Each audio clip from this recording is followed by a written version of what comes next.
on m'avait demandé de faire la liste. Et sur cette liste, le premier nom, c'était ma tante paternelle.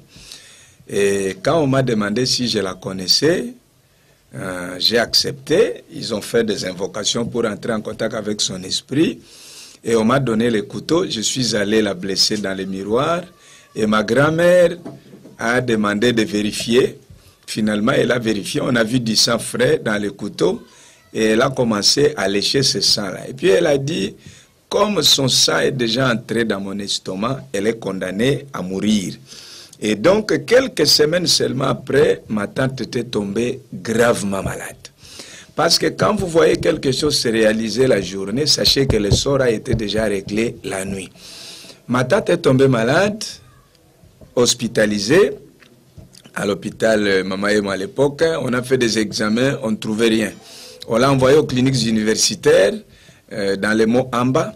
On a fait des examens, on ne trouvait rien. Parce qu'il y a une maladie posée par les sorciers, les médecins ne la verront jamais. Après environ 4 mois, 6 mois de maladie, ma tante est morte. Comme la décision des sorciers était qu'elle devait mourir. Il y a des sorciers qui prennent un couteau comme ça la nuit.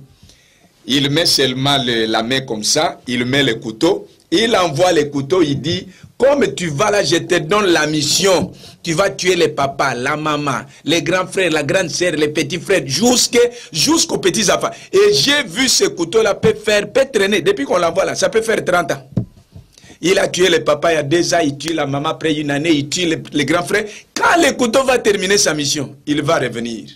Il récupère. Donc il y a des contrats de mort dans le monde de la sorcellerie qui peuvent peser sur la famille 30 ans, 40 ans. Et si Dieu ne vous fait pas grâce, que Jésus vienne dans votre famille, vous pouvez être... C'est comme ça que vous allez voir, papa est mort de la même maladie, maman est morte de la même maladie, les grands frères sont morts de la même maladie, la grande sœur est morte de la même maladie, les enfants sont en train de mourir. Oh non, ce sont des maladies héréditaires. Non, c'est un contrat de mort signé dans le monde des ténèbres, sur les plans des alliances. Les gens sont en train de mourir seulement comme ça, jusqu'à la fin de la mission de ce couteau-là. Le couteau va rentrer chez son propriétaire. Donc c'est ce que j'ai dit. Si vous constatez que dans votre famille, il y a une maladie qui est en train de décimer des vies, qui se répète, c'est parti du grand-père au père, c'est parti du père au grand frère, et aujourd'hui ça continue. Jésus de Nazareth est le même hier, aujourd'hui, éternellement, comme papa Alexandre Dinabala nous disait.